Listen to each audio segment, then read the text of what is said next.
Welcome to Hockey Nights in Vegas, episode 72. My name is Eddie Rivkin. I'm joined by Lindsey Brown of Lotus Broadcasting and Chris Chapman of Fox Sports Vegas, who won't sit still right now. If I can find the fucking good spot, I'll be happy. Yeah, well, All right.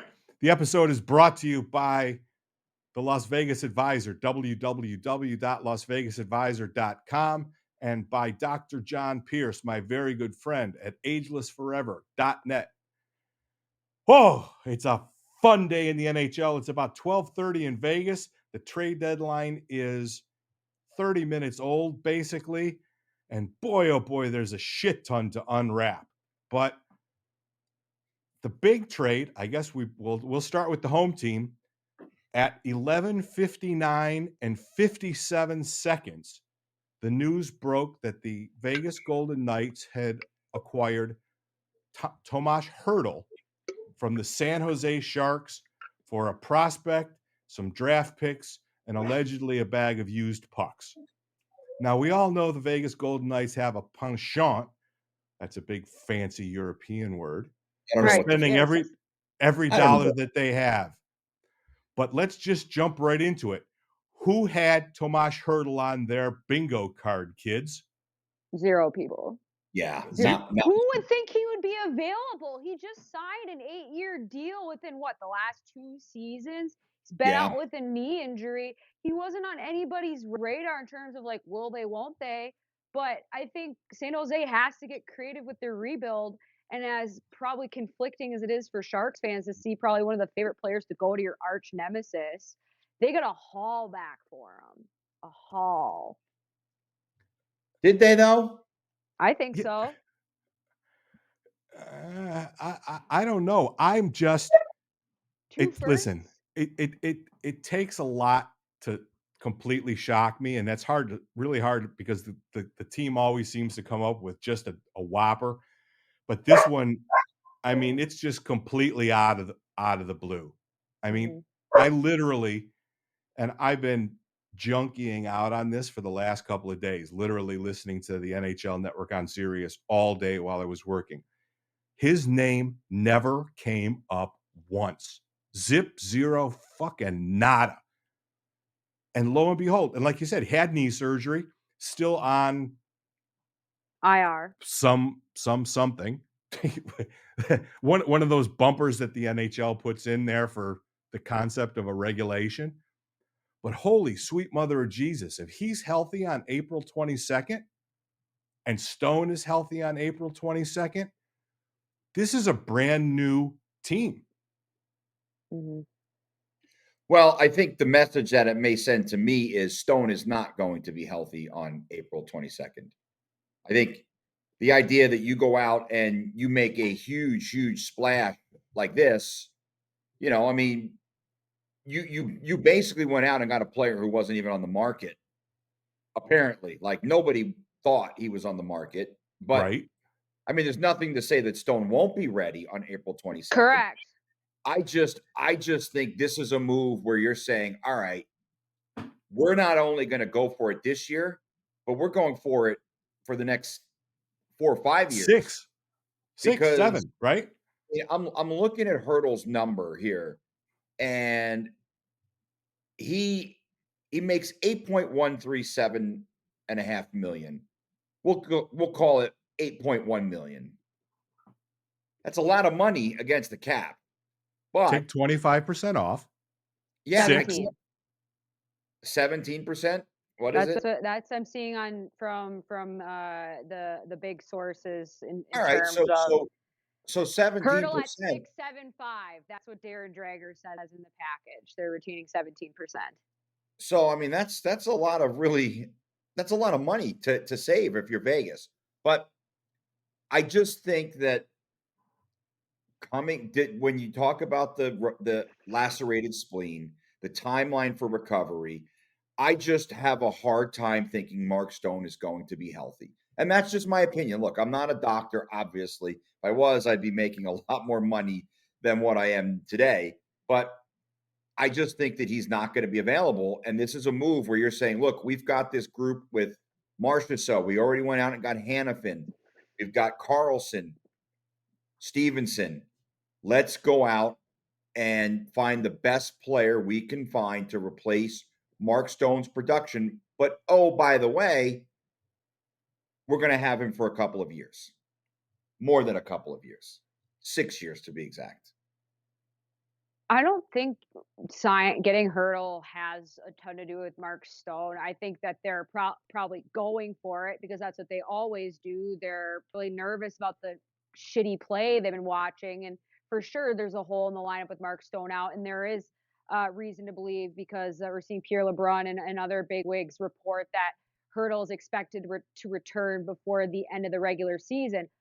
This to me has a lot more direct impact on the impending free agents for the Golden Knights. This to me has a direct impact on Jonathan Marchessault because last night when I was talking to you guys up in the press box and Steve Karp and everyone, and we're talking about who are they going to resign, who are they going to bring back. I'm like, I don't know how you don't bring back Jonathan Marchessault, especially with the year that he's had, how much he's meant to the team, for all these reasons.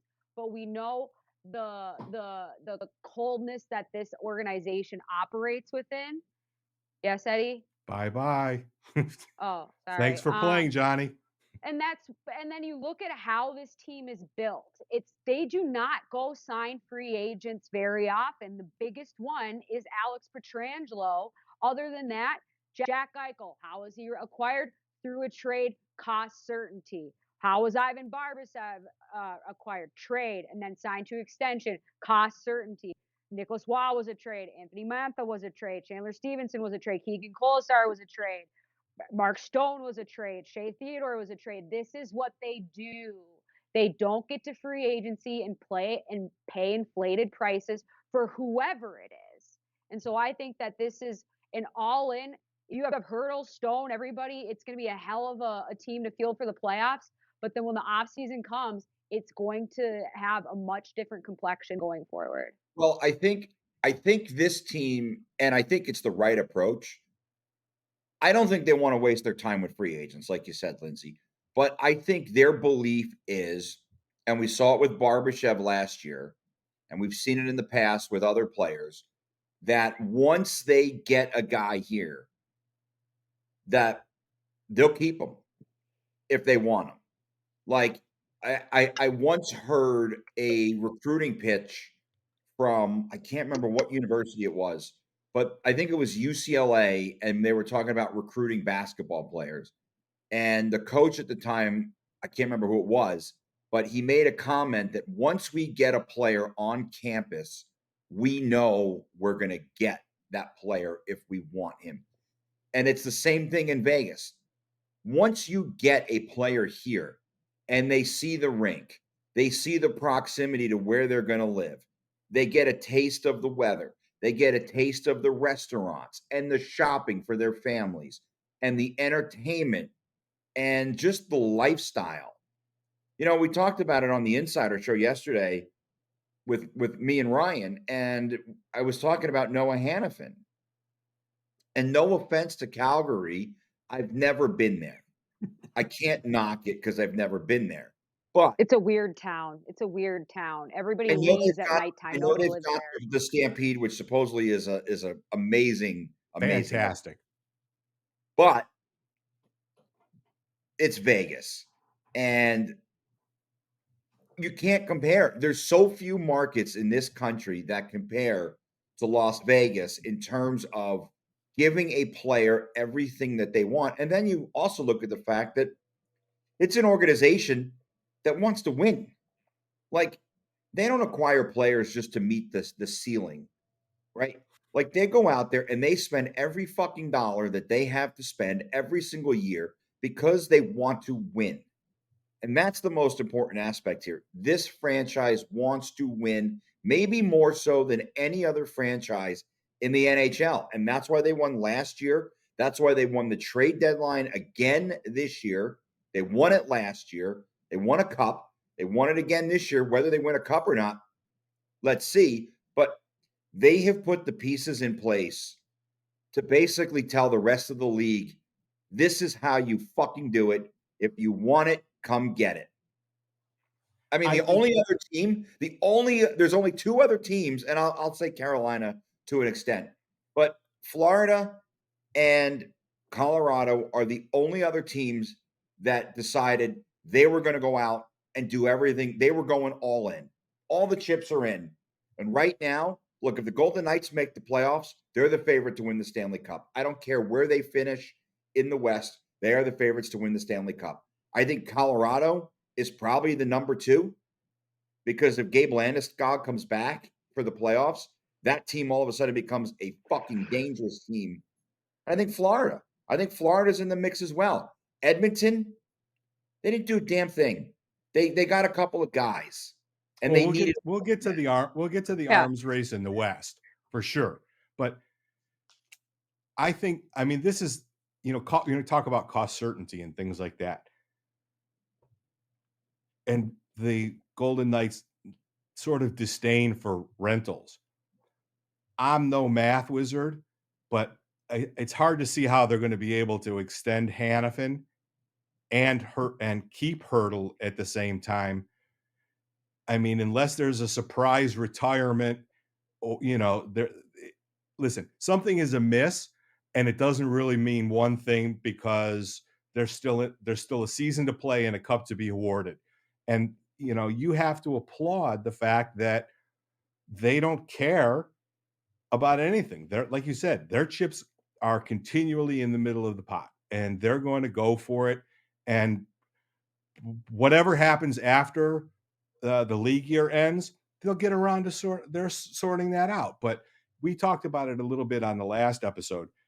I mean, it's time for Chandler Stevenson to get his payday. At 2.6. Somewhere else. He's going to get it somewhere else. And he's going to get it somewhere else. And I know, and I said it last time, and I'm going to reiterate it again. Marchessault is going to ask for too long and too much money. And I can't remember who told me that there is an offer out there that hasn't been declined or accepted yet. But the bottom line is, I mean, he's 33, right? I don't know how old Tomas Hertl is, but I don't 30. think okay. So he's 3 years younger, right? Hanifin is 27, right? Mantha is 29. They are in the most shrewd possible way, not only loading up for a cup run, but as Lindsey said, they are moving for absolute cost certainty. They're going to know exactly where they are going forward and what they need to do come the off season. And here's the thing about not ever really dealing in free agency as well, because you have to talk about the different inflation that happens when you hit the free market. And a typical contract for a player, maybe you would get it 3 years at 12, but then he makes it to market and you're competing against all the other teams, and now it's 3 times 16. That extra 4 is, a bottom 6 forward. And that's the other thing that they're just so good at cutting out these perfectly chiseled pieces, like a mosaic. We're going to slide it in. There's going to be no room for error, no breathing room. But like you're saying, Eddie, there's the reset of kind of a big part of this core, because we also have to look that Jack is still only 27, right? And with the Hanifin thing, I'm not really sure about that extension, but I am sure that this defensive core has not played up to what the standard has been. We don't know about Alec Martinez, and ultimately, I think they need somebody else who is just as good at skating, or at least in the same echelon as Alex Pietrangelo, to kind of help spell some of the big responsibilities that he's had. I know that it wasn't the best performance for anybody on the team last night, but I was really impressed with Hanifin's fundamentals that I saw. And I think it's going to help settle down that D-core. And so there's a little bit of a poker. There's a little bit of that certainty that we're talking about. And ultimately, you kept up with everybody else who was trying to add to the team to topple you down. Does this have like a New York Yankee evil empire George 100%. Steinbrenner? Is that is that the spot on? Yeah, I was asking that to people yesterday after we heard the first couple trades about, are they the evilest empire in sports? And I think at this point, yes. And I think that the NHL is going to start looking at this long-term IR or playoff rule and everything, because it's too many times that it's been weaponized. And so, but that's the rules. That's the framework. They operate within it. And they're the recipients of literally like the best setup in professional sports probably ever, by getting in here before the pandemic and getting things going and having a brand new slate to deal with in terms of salary cap and everything else. They just haven't been affected by the economic pressures that other teams have been, and so they're just winning. They're the crypto bro that shows up at the table and just starts laying down the biggest chips. I'm gonna hit on 16 with the or a dealer showing a 6, right? With the 17 myself. You're like, what are you doing? What are you doing? But they're winning, and so you're just like, all right, I guess we'll just let them take the wheel and sit out the rest of the shoe. Well, the other aspect of this that we really haven't even talked about is the fact that they were able to navigate this trade window and they didn't have to trade Lucas Cormier. They didn't have to trade Caden Korzak. They didn't have to trade Brendan Brisson. Yeah, they traded a couple number one picks, but you know what? Number one picks, the best analogy I saw about draft picks is that they are magic beans. And you use them to get gold, right? No pun intended, right? If you remember the story of Jack and the Beanstalk, he threw the fucking beans, went up and ended up stealing money from the giant, right? Well, that's what the Golden Knights treat. That's how they treat draft picks. They treat them like they're expendable commodities because they are. You have no idea what David Edstrom is going to turn into. No clue. We know what Tomas Hertl is. We know we saw glimpses of Daniil Maramanov, but would you rather have Daniil Maramanov or Noah Hanifin? And good before you can, good for Daniil, right? He's going to get a fresh start, right? Good for him. He got 2 more years in Calgary right off the hop, so he can play with Braden Pahal, maybe. It worked out for him, and we should note that Tobias Bjornfoot, gone Florida. And he was picked up by the Florida Panthers. But you know what? I don't think he factored in at all. Like, I think he was picked up. Vegas knew they had some injuries, and then he went and got hurt. So I don't know how much they really factored him in the long-term plans.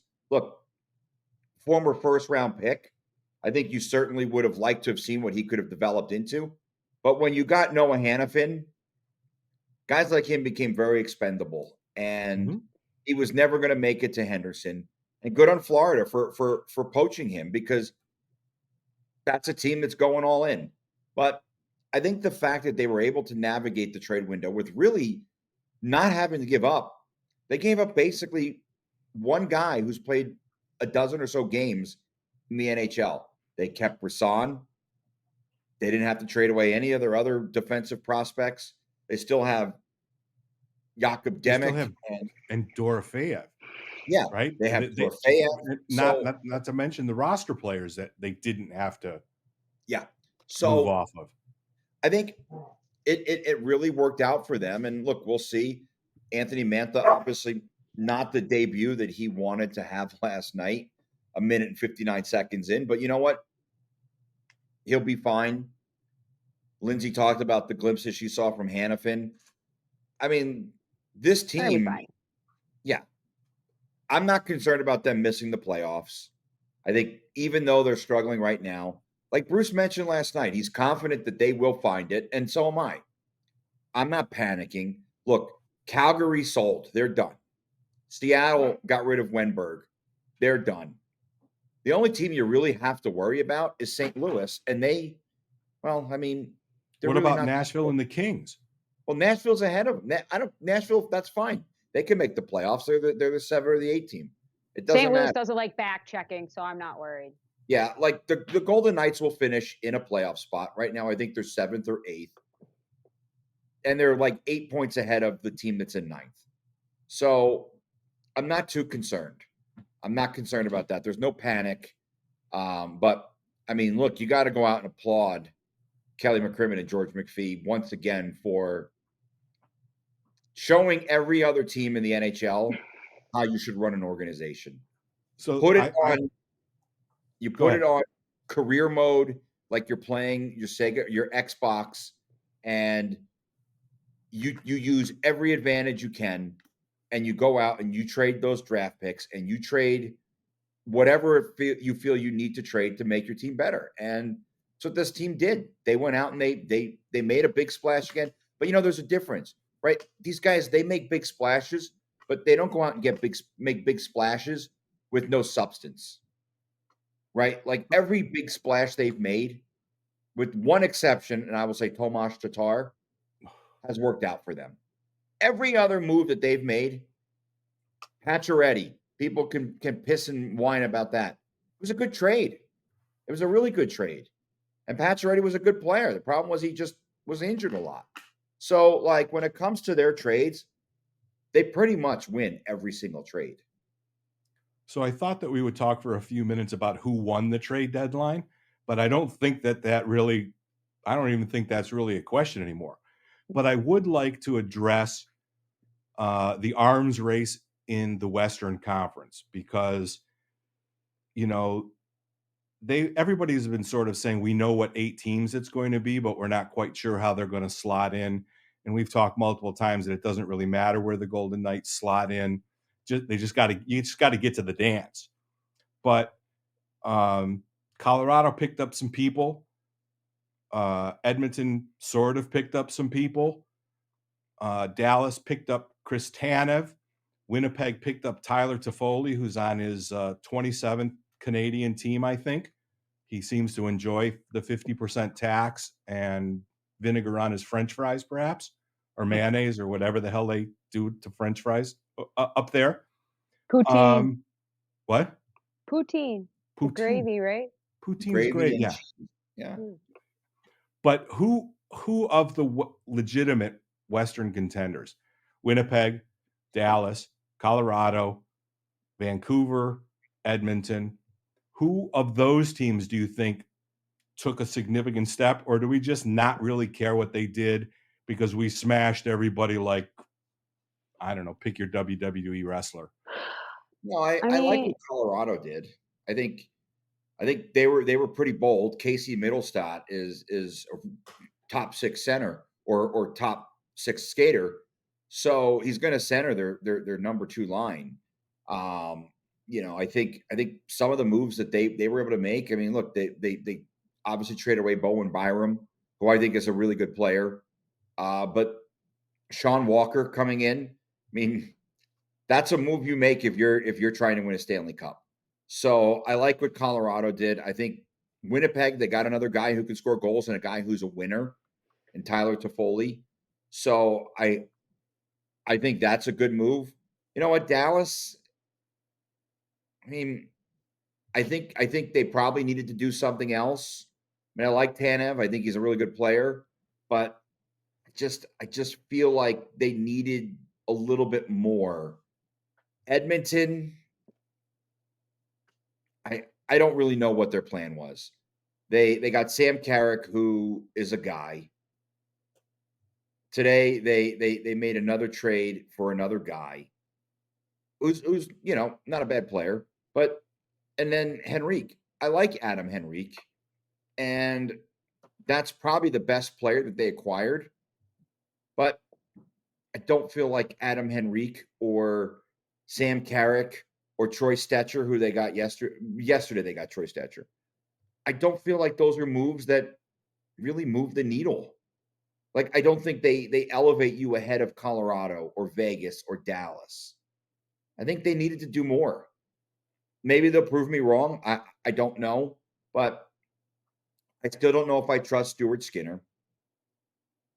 They've got Evan Bouchard, who's a tremendous D-man, but they don't really have much else on the blue line.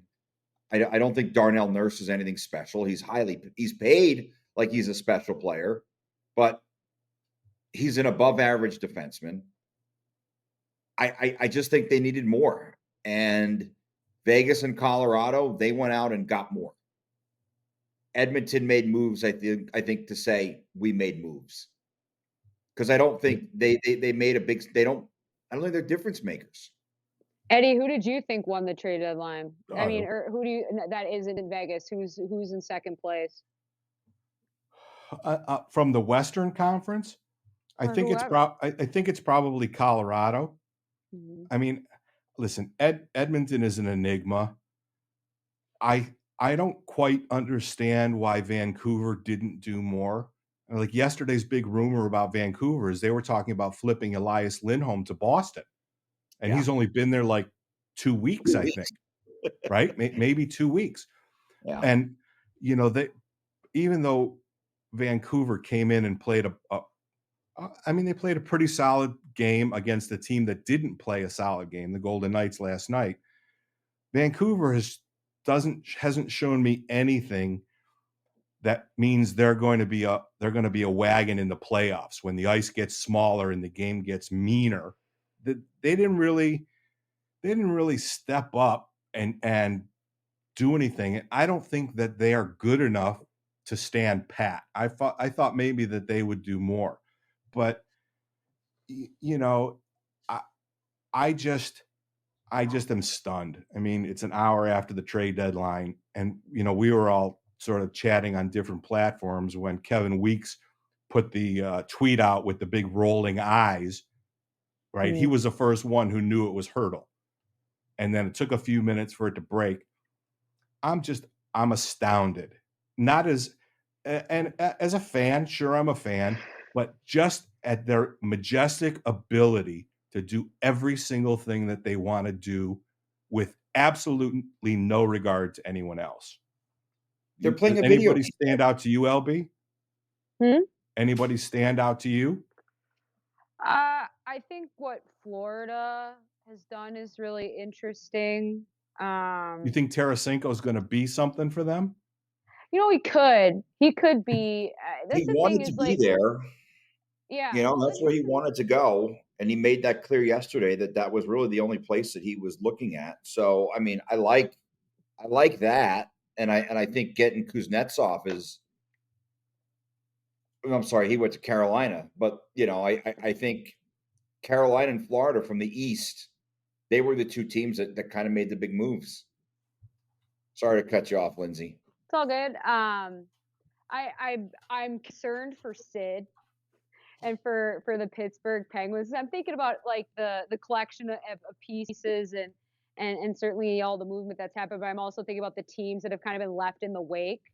I'm curious to see how they approach going forward, because they've just committed so hard to that core. And that was obviously a commitment that wasn't made by Kyle Dubas either until arriving this year. And so it's just kind of one of those extensions. But I'm with you in terms of not really believing until I see what Vancouver can bring when the switch flips. And when I saw Connor Garland beat Alex Pietrangelo to a puck in front of the net the other night, I'm like, you know what? Doesn't matter at any point if you're big, is when you let the smallest guy on the ice beat you. Ugh. And so, like, as much as I'm not worried, this team is playing like shit right now. Like I was literally going through the areas of this. I'm like, they struggle below the dots in both zones, especially in front of the net and on both blue lines. So what does that leave you in terms of like a happy area? Oh yeah, and the crease isn't really a friendly place either. And that's where it's like, yeah, on paper this team looks like a juggernaut, but they're not playing good enough hockey right now. Why? And so because do they not care? No, it's not that simple. Like, they care. I think these guys, like, they don't care. They're not trying hard. No, I think that it's been a very disrupted year, and this is an older team, and there are bills to pay for the spring they had. And this recency of having a couple of teams where they go back to back, I think creates this unrealistic expectation to see the same thing from other squads too, right? And so it's not an automatic for anyone, even if you are playing your best hockey, and they haven't done that shit for weeks. Like, I'm shocked about how poorly they're playing along the walls, especially as defensemen. Like, Whitecloud and Haig last night were absolute liabilities.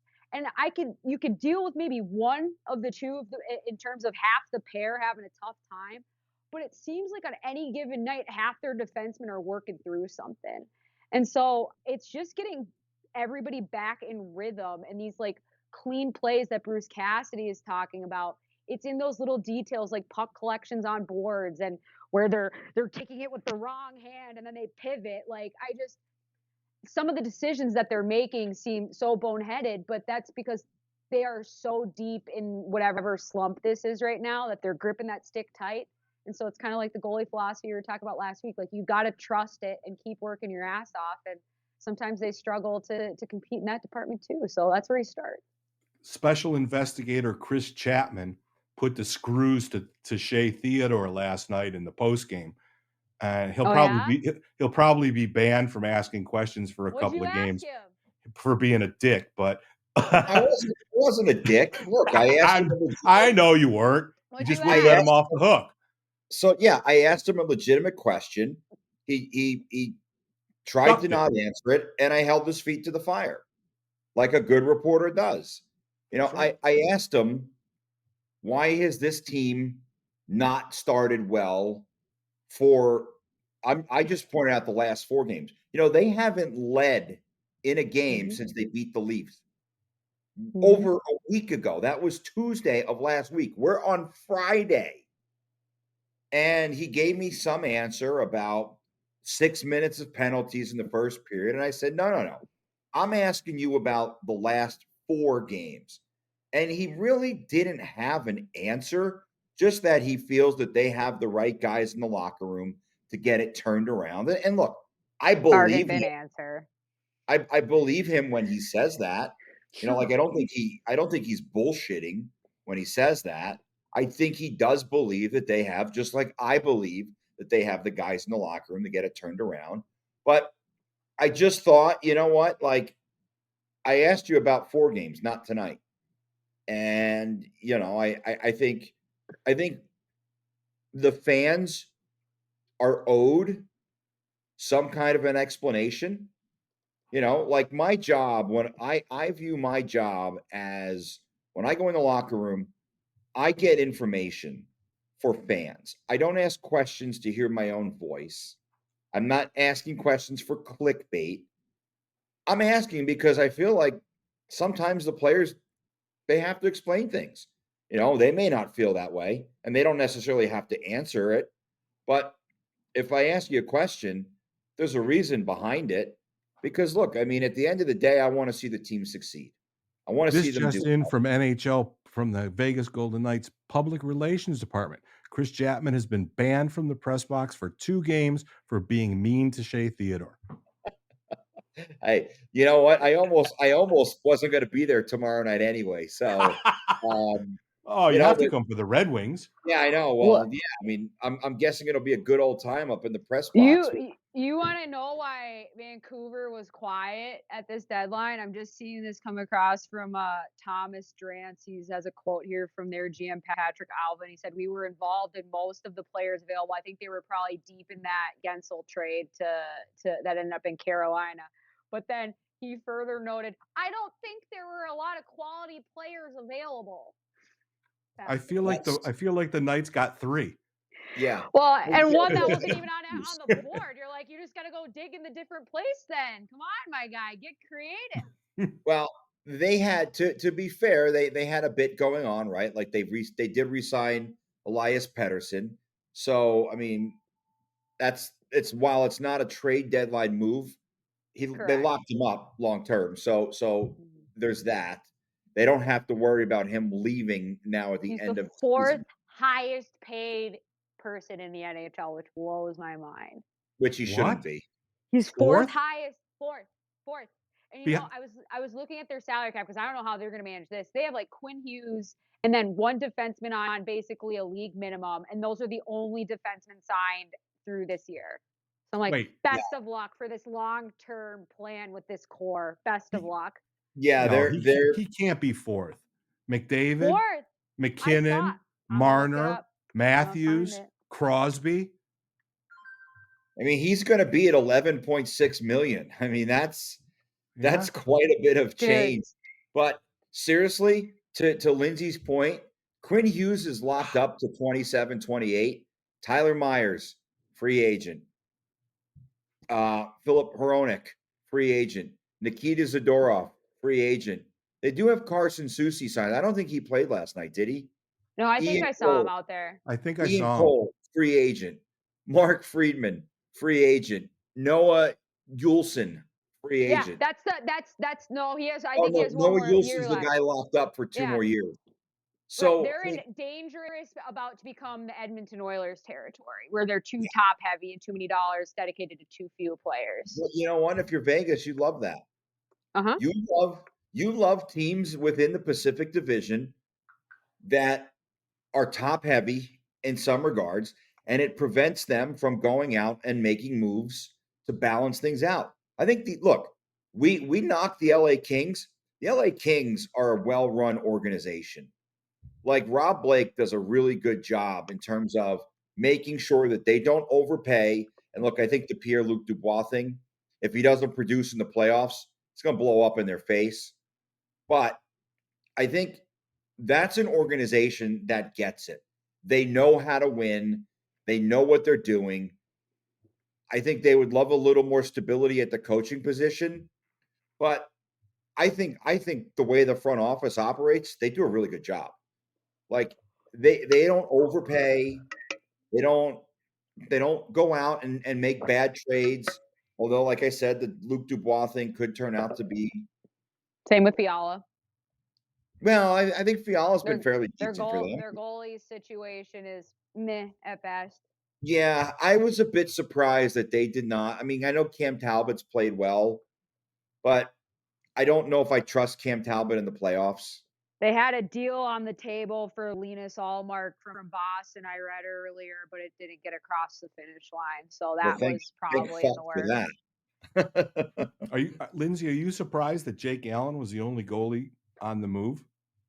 Well, yes and no, because once Nashville decided to win games at the absolute worst time for their long-term future, that took Saros off the table. And then Markstrom, once their ownership nixed the deal, I just thought they're probably not going to trade him at the deadline. They might make a deal in the off season, but they're also hemorrhaging so many players right now. They're in such a transition mode, so I could understand, like, let's wait this out, see how things can percolate down the stretch here. And I know that they have somebody waiting in the wings there as well, so I wouldn't be surprised if Markstrom did. But like, the Devils to me are so confusing. They're doing everything 3 weeks late. I'm like, why didn't you trade for Jake Allen 3 weeks ago? It's not like Montreal was doing anything. Like, he's been the only one that's like, here he is, take him if you want him. And they're doing it. And I was looking like, well, how many points are they out? It's like, what, 6 or 7-ish from the cutoff line? So, well, if they got hot, and they could with that roster if they start scoring a little bit more, but then they go out and they trade Tyler Toffoli. I'm like, what are you doing? And so I think you be a disappointment. They're kind of like Vancouver for last year. Be a disappointment and reload for the next season. But there's going to be scars to how the Devils have handled this season on the collection of talent that they do have. And who's their coach right now, Chapman? Who took over? It's Travis Green. Keep him. Who was in Vancouver? Who I think got the absolute shaft in Vancouver as well. I love Travis Green. He's a great players coach. I think that he'll do a really good job with them. But they need to get healthy and get more defense. But their goalies, Jake Allen's fine, but it also sets you up with kind of a handcuff situation going into free agency this summer. So you're going to roll with Jake Allen, like whoever else you have in your organization. That doesn't light my Christmas tree. Sorry. Well, yeah. This just in from the Vegas Golden Knights communication department. The New Jersey Devils contacted the Vegas Golden Knights regarding a goalie, but surprisingly, it was Sean Burke. Oh, we needed a fundamentalist. Well, you know, I like that's my new wrinkle. I'm going to add some new funny headlines to the podcast. There you go. I like it. And a shout out to our very good friend Sean Burke, by the way. Yeah, saw Berkey last night actually at the popcorn. Hope it's going okay. A lot of mental massaging going on right now. Yeah, he's under more duress now than he's been since he got here. That's for sure. Yeah. Matches the goalies in the slot last night. My God, nobody was covering that middle of the net. Yeah, they may have to pull him out of the press box, throw him in tomorrow night against the Red Wings. Well, we saw his pads at the Hockey Hall of Fame. We saw his Hartford Whaler kit. Yeah. So jealous. I wouldn't joke with him though that they may have to put him in that. I don't know how he would. No. We like him too much to try to bust those balls. No, we want to do that. But I can sit here, so. So we've pretty much covered the trade deadline. We've covered the arms race in the Western Conference. Oh, the other team that I think kind of went off the board, I think you have to look at Carolina. I don't understand the Kuznetsov thing at all. I am completely stumped that I mean, they got him for like a third or something like that. But since he won the cup and that picture came out of him and Ovi in the nightclub, he's not been much. And if you're Rob Brindamore, what do you think? I mean, do you think Rob Brindamore went to them and said, let's take a shot at this reclamation project for $6 million or whatever it is? I don't get that. I get their other moves. I get Gensel, right?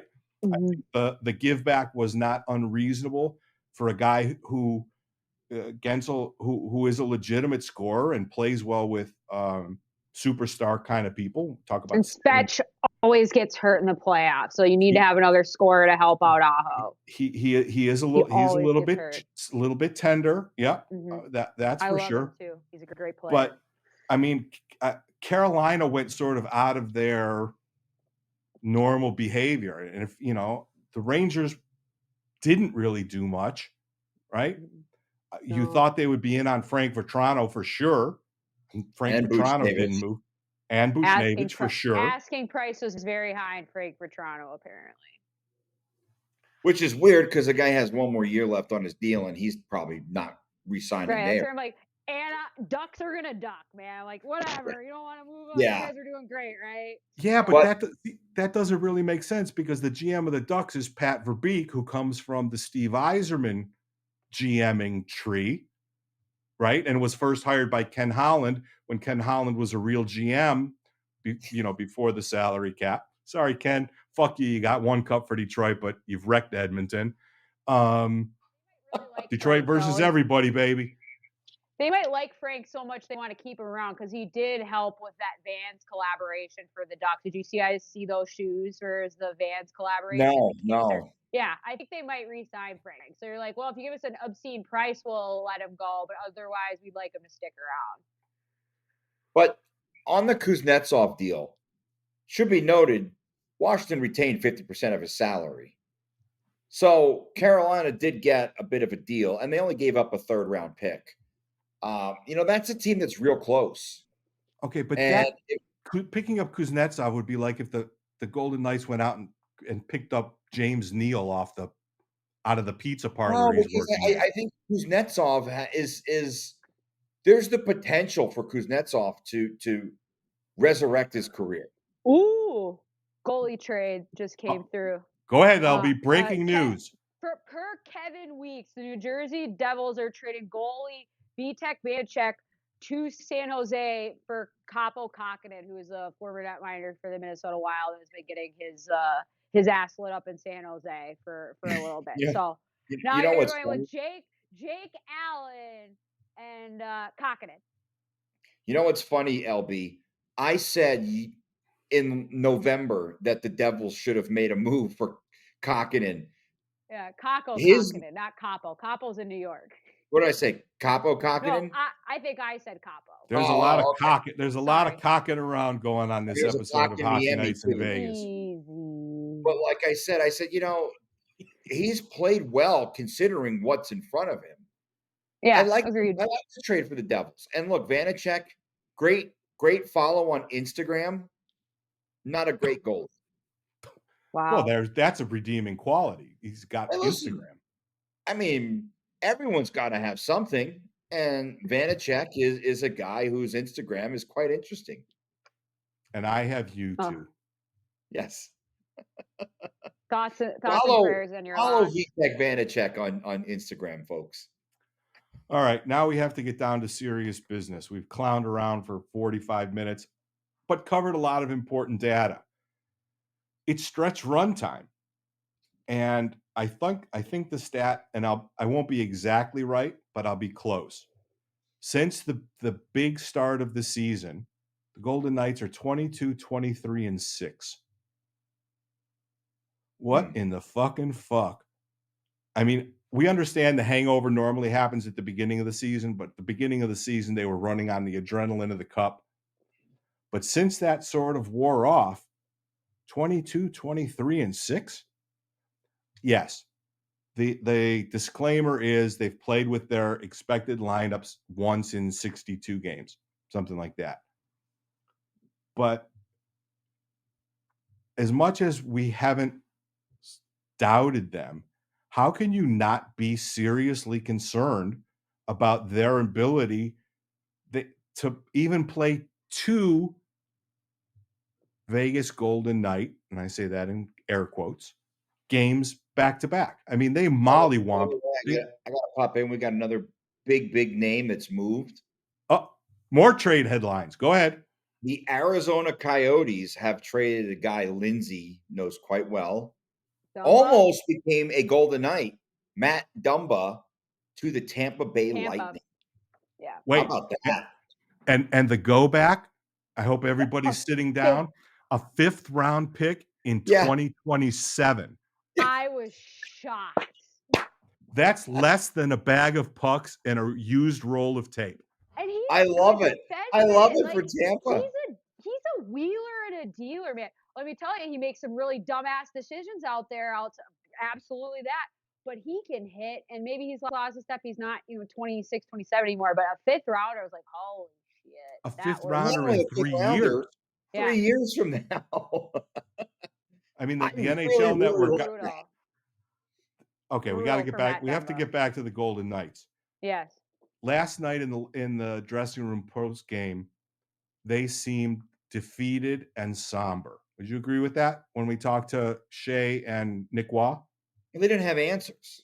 I think that's. I mean, they literally normally they have canned answers. They have something, but they looked bewildered, like they couldn't explain why what was happening to them was happening to them.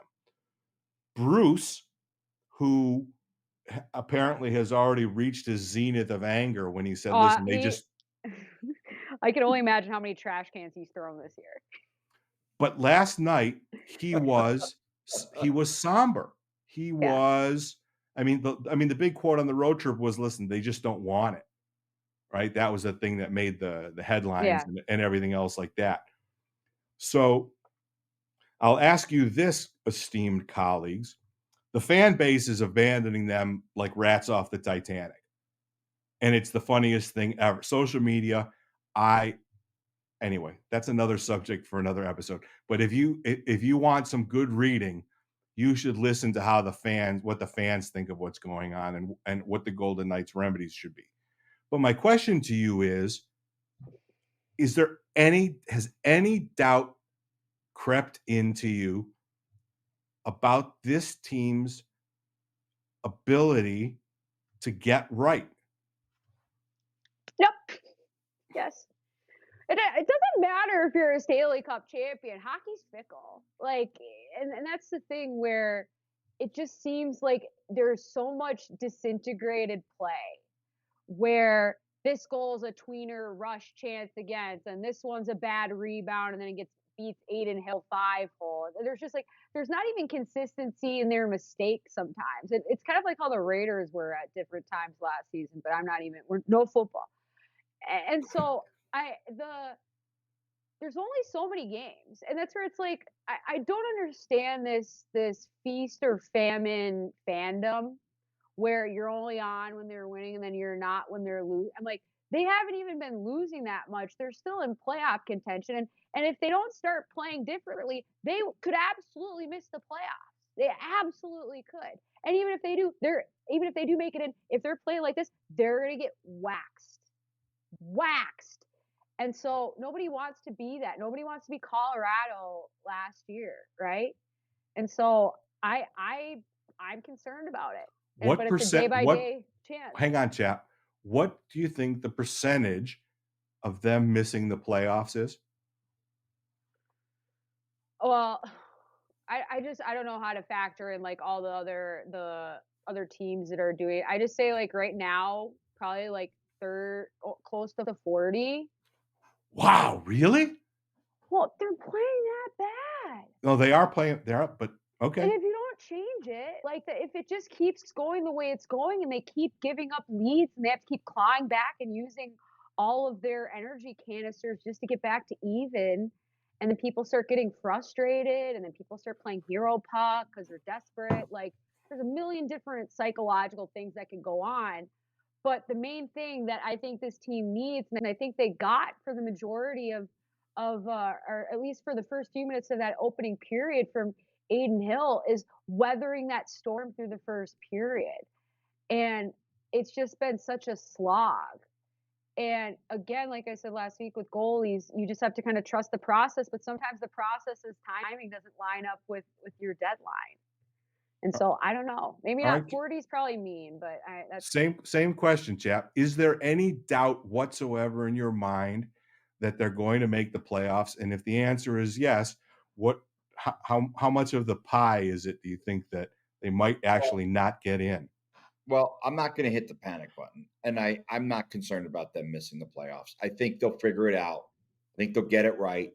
However, I'm done making predictions that they're going to go out and play a great game tomorrow, because every time I seem to do that, they don't. So I'm not going to make that prediction anymore. But they've got 6 points clear of Calgary, believe it or not, and I believe 7 points clear of Seattle and 7 points clear of St. Louis. Calgary has a game in hand. Golden Knights, let me see. So they currently have a 6-point advantage over Calgary, Seattle, and St. Louis. Calgary and Seattle have a game in hand on them. They've played the same amount of games as the Blues. They trail Nashville by 2. However, they have a game in hand on the Predators. I'm not concerned. They'll figure it out. Schedule's pretty brutal. Oh, it's real. I'm just like, listen, they're too good of a team. They have too good of a coach for this to go south the way it is. They're going to make the playoffs. I'm 100% confident of that. I would have said that I was 100% confident up until the Buffalo Columbus end of the road trip. That's where I'm going to plant my flag and say, wait a second, this is systemically and system-wide not good, bad, in fact. And I think that there's a chance. I mean, they're still not going to ice the same lineup for 3 or 4 games in a row because Dorofeyev is now out of a non-contact jersey. Carrier is shortly behind him, and neither of them have played in a long time. So they're going to be, through the course of the last 18, 19 games, they're going to be continually integrating not new players, but players who have been on the shelf for an extended period of time. Now, Jack's been back for 2 games. He's hit a couple of crossbars. He doesn't look like he's shown much rust, maybe a little bit in puck handling, but I have no worries about Jack whatsoever. I am concerned that they're going to bring in new players, right? You got Hanifin and Mantha. You've got to get Dorofeyev some reps. When Carrier's healthy, you've got to get him some reps. Haven't heard anything about Brett Howden. They're not going to have any time at this pace to gel as a team going forward to the playoffs. I mean, somebody criticized Noah Hanifin's play last night. I'm like, just shut the fuck up. Please just don't talk. Noah Hanifin is going to be a stalwart on the D-corps for the Golden Knights for the next 6 or 7 or 8 years. He's 27 years old. If they extend him. Right. And they're talking about it, and they didn't sign him to not extend him. I hope so, because But I like what I see. I would say I don't have serious concerns yet that they're not going to make the playoffs. And Lindsey will let you go a little bit over the upcoming schedule. It's a bit of a gauntlet coming up down the road. A lot of games, not a lot of days. And I'm going to say that my percentage to not make the playoffs is about 12. Jeez. 12 and a half. I really overshot this, but then again, I gave the defenseman a really bad midseason grade, and you guys were shocked, and then shockingly, all the things I was talking about were happening, and now we're in the position, or they're in the position they are. Well, if we were to give the defense grades right now, well, we're not going to go into that because we're starting to run long a little bit. No, but right. I mean, so Lindsey, what's coming up for the Golden Knights in the next 10 days to 2 weeks? Yes. The team that has only won 4 games since the 26th of January is going to face the Detroit Red Wings, who are, I think, the 4th highest scoring offense in the league tomorrow. So that should be a real treat. And they're going on the road, Seattle and Calgary. Both of those teams have kind of checked out, but if you don't think they're going to be competing, you got another thing coming. New Jersey Devils are going to be scratching and clawing. They'll have them at home on St. Patrick's Day. And then you have Tampa Bay rolling in with Matt Dumba just firing all the artillery from the slot and hopefully not missing his gaps. And then Seattle again, Columbus, who they just lost to. And then you go on the road at St. Louis, at Nashville, at Winnipeg, at Minnesota. All those teams besides Minnesota are in contention for a playoff spot right now, if not better. And so that kind of is just what the March looks like. So that would be 1, 2, 3, 4, 5, 6, 7, 8, 9, 10, 11 games through the end of the month to merge together while playing against teams that are also merging, but might be in more favorable positions and playing better and have fresher legs than you. So it's just maybe I overshot it with I was going to go like 35, but it was almost too on brand. But this is a tough schedule, and they're not playing well against teams that are well below their level of true competition when you talk about like their roster and what's expected. And so they got to get better in a lot of different areas very quickly. And have we convinced you, chap? Change your mind? Or are you staying? I'm staying. Standing? All right. Listen, I was the one who last year said that the Oilers would beat this team. I didn't have the confidence in them. They proved me wrong. I'm not going to make that mistake again. I'm not going to make that mistake again. Look, I think the biggest thing that what will completely move the needle for me is when they get William Carrier back. I think that's because, no disrespect to Mason Morelli. Look, Mason Morelli has played really, really well since being called up. But when you put that fourth line back together of Nick Waugh, William Carrier, and Keegan Colasar, it's the best fourth line in hockey. I think it changes everything for these guys. I really, really do. And he's getting closer, hopefully in the next 2 weeks. Hopefully, fingers crossed, William Carrier's back. I have nothing to make me believe that that's the case, but we know he's skating. So he's close. I think that's the moment that this team will get their shit together and remind everyone else that they're the defending Cup champs and the road to a Stanley Cup goes through Vegas. Final words, Lindsey Brown, before we wrap up? Please start taking care of the net front for the love of God, of all the hockey gods, of the stick gods, of the post gods, of the water bottle gods, of the net twine gods, for the love of every last second buzzer beater in the Minnesota State high school hockey tournament that's going down. Like, the net front has to change. And if it doesn't, this team's not going anywhere but the golf course. Do you call it the Michigan goal in Minnesota? Well, technically you would call it the Granlund goal because Mikhail Granlund was the first one to pull that off in international competition way back when, but it has since been popularized by the brainwashing that is the Big Blue Initiative. It just fight against it. JJ McCarthy is not football Jesus either. It's okay. Because I saw a kid in the Minnesota State playoffs scored a Michigan goal. So, yeah, no.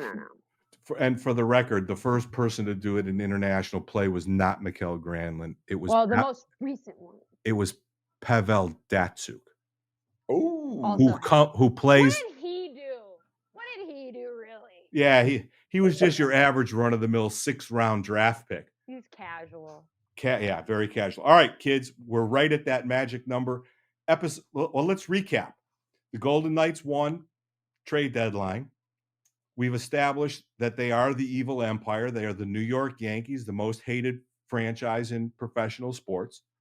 They added Tomas Hertl from the San Jose Sharks, Noah Hanifin from the Calgary Flames, Anthony Mantha from the Washington Capitals, and hundreds of thousands of haters from around the hockey, millions of haters from around the hockey universe. And we embrace your hatred. We acknowledge you, right? Roman Reigns through the WWE thing. We acknowledge that you hate us, and we love it. So please continue spewing your hatred. We use it as fire and brimstone and motivation to make fun of you on episodes of Hockey Night in Vegas. The West is going to get really entertaining here in the next 2 or 3 weeks. We're going to be back with you again next week. This episode, as all episodes, are brought to you by the Las Vegas Advisor at www.lasvegasadvisor.com and by my very good friend, Dr. John Pierce at agelessforever.net, concierge medicine that's going to make you the best you've ever been. Episode 72 is a wrap. The mighty Red Wings are on their way to Las Vegas to take over the Fortress tomorrow night. And this is the one night that I officially cheer against the Golden Knights. So that's going to wrap up episode 72. We're out of here.